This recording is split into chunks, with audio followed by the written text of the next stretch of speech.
가정부로 회장님 댁에 들어간 그녀, 회장님의 월 1,000만 원 커다란 제안.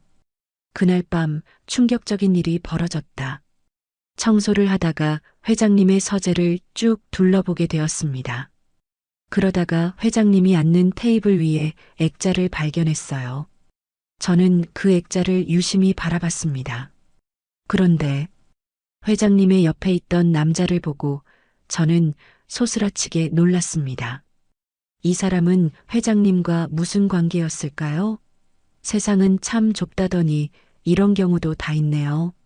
이렇게 저처럼 기가 막힌 이야기를 알고 계신 분들은 댓글 남겨주시고 좋아요와 구독, 알림 설정 눌러주세요. 구독은 무료입니다. 저는 정혜연, 올해 61살입니다. 그날 퇴근길에 병원 앞에서 잠시 머물렀습니다. 간병일을 마치고 나면 늘 그랬듯이 버스 정류장으로 가는 길이었죠. 하지만 그날은 뭔가 달랐어요. 병원 계단 위에서 작은 유골함을 안고 비틀거리던 한 노인이 보였거든요. 아마 70대쯤 되어 보이는 분이었는데 검은 정장을 입고 있었지만 어깨는 축 처져 있었습니다. 그분이 천천히 계단을 내려오다가 갑자기 허리를 움켜쥐며 주저앉는 모습을 봤어요. 저는 망설임 없이 다가갔습니다. 간호사로 일했던 경험이 있어서 그런지 누군가 아파하는 모습을 그냥 지나칠 수가 없었거든요. 그분은 유골함을 품에 꽉 안고 있었는데 손목이 많이 아픈 것 같았어요. 손목이 안 좋으신 것 같아서요. 저는 조심스럽게 말을 꺼냈습니다. 제가 잠시 들어드릴게요. 그분은 저를 한참 바라보더니 말없이 고개를 끄덕였어요. 저는 그 유골함을 조심히 받아들었습니다. 생각보다 무겁지 않았지만 그분에게는 세상에서 가장 소중한 것이겠죠. 함께 천천히 계단을 내려갔고 택시를 잡아드렸습니다. 고맙습니다. 그분이 처음으로 입을 열었어요.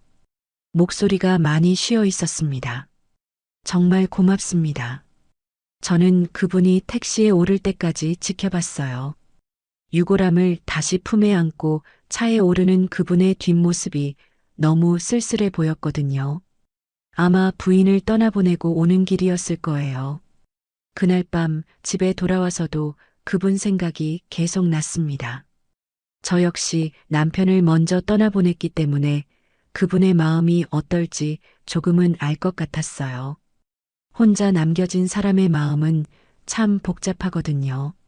며칠이 지났을 때 저에게 한 통의 전화가 걸려왔어요. 모르는 번호였는데 정중한 목소리의 여성분이었습니다. 혹시 며칠 전 병원에서 유골함 들어주신 분 맞으시죠? 그분이 물었어요. 저희 회장님이 꼭 인사를 드리고 싶다고 하십니다. 저는 깜짝 놀랐습니다. 그때 도와드린 분이 회장님이었다니요. 하지만 그런 건 중요하지 않았어요. 누군가를 도왔을 때 그분이 기억해 주신다는 것만으로도 충분했거든요. 괜찮으시다면 한번 뵙고 싶어 하시는데요. 그분이 다시 말했습니다. 시간 되실 때 연락 주시면 됩니다. 저는 전화를 끊고 한참을 생각했어요. 그날 병원 앞에서 유골함을 들어드린 건 당연한 일이었는데 굳이 다시 만나야 할 이유가 있을까 싶었거든요. 하지만 그분이 원하신다면 한 번 정도는 뵐 수 있을 것 같았습니다. 사실 요즘 제 생활은 너무 단조로웠어요. 간병일을 하고 집에 돌아와서 혼자 밥을 먹고 텔레비전을 보다가 잠드는 게 전부였거든요. 새로운 만남이라는 것 자체가 오랜만이었죠. 며칠 후 저는 그분이 계신 집을 찾아갔습니다. 주소를 받고 보니 강남 한복판의 고급 주택 가더군요. 문 앞에 서서 한참을 망설였어요. 저 같은 사람이 이런 곳에 와도 되는 건가 싶었거든요. 집은 정말 컸습니다. 하지만 첫 발을 들여놓는 순간 느낀 건 크기가 아니라 적막함이었어요. 모든 게 깔끔하게 정리되어 있었지만 왠지 모르게 차가운 느낌이 들었거든요. 마치 사람의 온기가 사라진 것 같았습니다. 안녕하세요. 그분이 거실에서 일어나 인사를 했어요. 한도윤입니다. 정혜연입니다. 저도 정중하게 인사를 드렸죠. 그분은 생각보다 단정하고 품이 있어 보였어요. 하지만 눈가에 깊은 피로가 서려 있었습니다. 한도윤 회장님은 저를 소파에 앉게 하고 직접 차를 내와 주셨어요. 그런 모습이 의외였습니다. 회장님 같은 분이 직접 차를 내려주시다니요. 그날 정말 고마웠습니다. 회장님이 먼저 말을 꺼냈어요. 아내를 떠나보내고 처음으로 누군가가 제 손을 조심스럽게 받아준 거였거든요. 저는 괜찮다고 말씀드렸지만 회장님의 표정이 너무 진지했어요. 뭔가 더 말씀하고 싶어 하시는 것 같았거든요.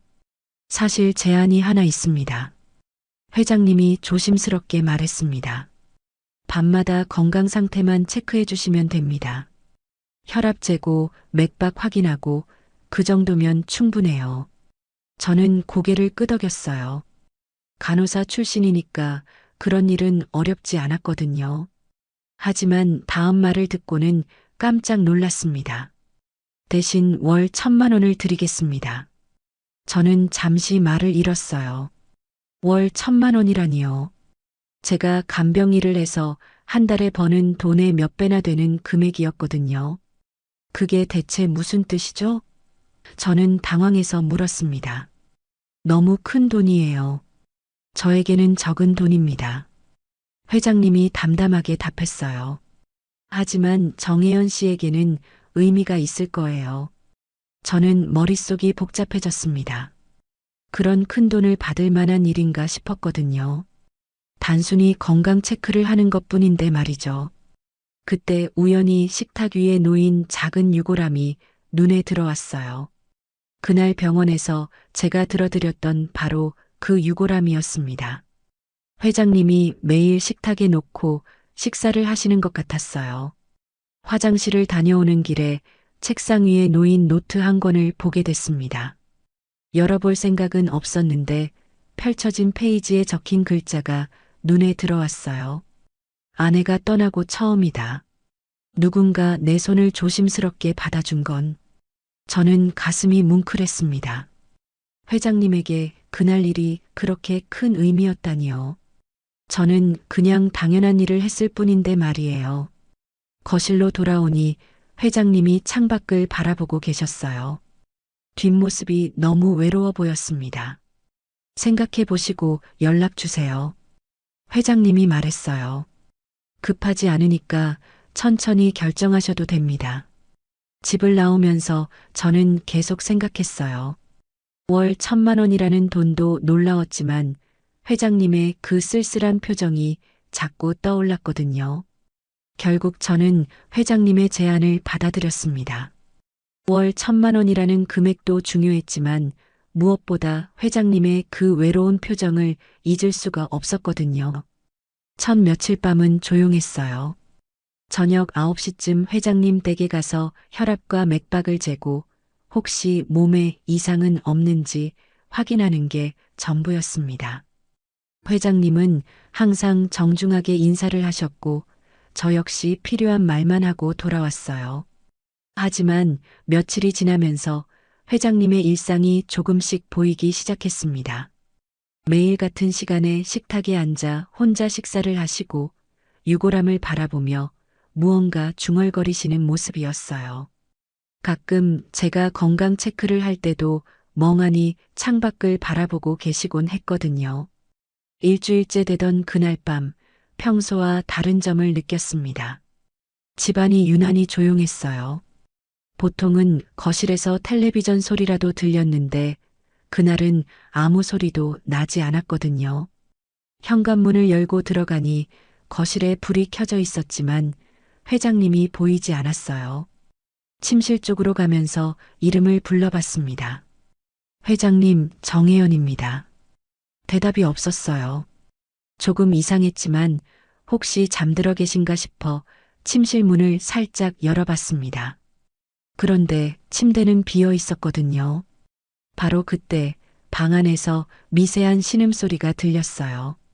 화장실 쪽에서 나는 소리였습니다. 저는 급하게 뛰어갔어요. 회장님이 화장실 문 앞에 쓰러져 계셨습니다. 의식은 있었지만 숨을 헐떡이고 계셨어요. 얼굴이 창백하고 식은땀이 흘러내리고 있었거든요. 회장님, 괜찮으세요? 저는 무릎을 꿇고 회장님 옆에 앉았습니다. 회장님은 저를 보고 입을 움직이려 했지만 말이 나오지 않았어요. 맥박을 재보니 너무 빨랐습니다. 이건 응급 상황이었거든요. 저는 망설임 없이 119에 신고했어요. 전화를 걸고 나서도 계속 회장님의 상태를 확인했습니다. 맥박, 호흡, 의식 상태까지 체크하면서 구급차가 올 때까지 기다렸어요. 괜찮으실 거예요. 저는 회장님의 손을 잡으며 말했습니다. 곧 병원에 가실 거예요. 구급차가 도착하고 응급실로 이송될 때까지 저는 함께 했어요. 간호사 출신이라서 응급 상황에 어떻게 대처해야 하는지 알고 있었거든요. 의료진에게 회장님의 상태를 정확히 설명했고 병원 도착 후에도 곁에서 지켜봤습니다. 응급실에서 치료를 받는 동안 회장님이 중얼거리는 말이 들렸어요. 의식이 몽롱한 상태에서 나오는 말이었죠. 미정아. 회장님이 흐릿한 목소리로 말했습니다. 가지마. 미정아. 저는 처음 듣는 이름이었어요. 미정이라는 사람이 누구인지 궁금했지만 지금은 그런 걸 물어볼 때가 아니었거든요. 의사 선생님이 말씀하시길 급성 심근경색 증상이었다고 했어요. 조금만 늦었다면 정말 위험했을 거라고 하시더군요. 다행히 빨리 발견해서 큰 위험은 넘겼다고 했습니다. 회장님이 의식을 되찾으시고 저를 보셨을 때 눈빛이 이전과 달랐어요. 뭔가 고마움과 미안함이 섞인 표정이었거든요. 정혜연 씨, 회장님이 약한 목소리로 말했습니다. 고맙습니다. 저는 괜찮다고 말씀드렸지만 그날 밤 일이 우리 사이